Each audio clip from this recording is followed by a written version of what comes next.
जून 2014 पाकिस्तान की तारीख का स्याह तरीन दिन। सबसे बड़ी तकलीफ ये है कि 6 साल का अरसा गुजर जाने के बाद इंसाफ की कोई राह हमवार नहीं हो सकती। नामी तहरीक मिनहाजुल कुरान उनके कायद शोहदा के वारिसीन मुसलसल 7 साल से जद्दोजहद करे हैं। मेरी मामा और मेरी फुफ्फो इस कौम की बेटियां नहीं थीं जो दिन दिहाड़े उनको शहीद कर दिया गया।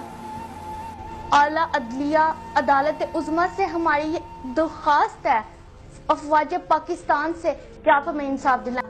चीफ जस्टिस ऑफ पाकिस्तान मियां साकिब निसार ने मेरे सर पे हाथ रख के कहा था कि इंसाफ दिलवाना हमारी जिम्मेदारी है, आप अपनी स्टडीज को फोकस करें। और इमरान खान बारे दीगर ये वादा कर चुके कि मैं जब भी इक़्तिदार संभालूंगा तो सबसे पहले शोहदाए मॉडल टाउन को इंसाफ फराहम करूंगा, लेकिन वो भी शायद भूल गए। केस और कानून की राह में जहां खड़े थे आज 7 साल का अरसा गुजर जाने के बाद भी वहां ही खड़े हैं। तो ये पाकिस्तान की आला अदलिया के लिए, यहाँ के रियासती अदारों के लिए एक बहुत बड़ा सवालिया निशान है। शोहदा के वर्सा ने हर दरवाज़ा कानून का खटखटाया, हाई कोर्ट, सुप्रीम कोर्ट, हर जगह गए।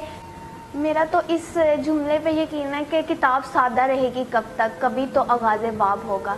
जिन्होंने बस्ती उजाड़ डाली कभी तो उनका हिसाब होगा।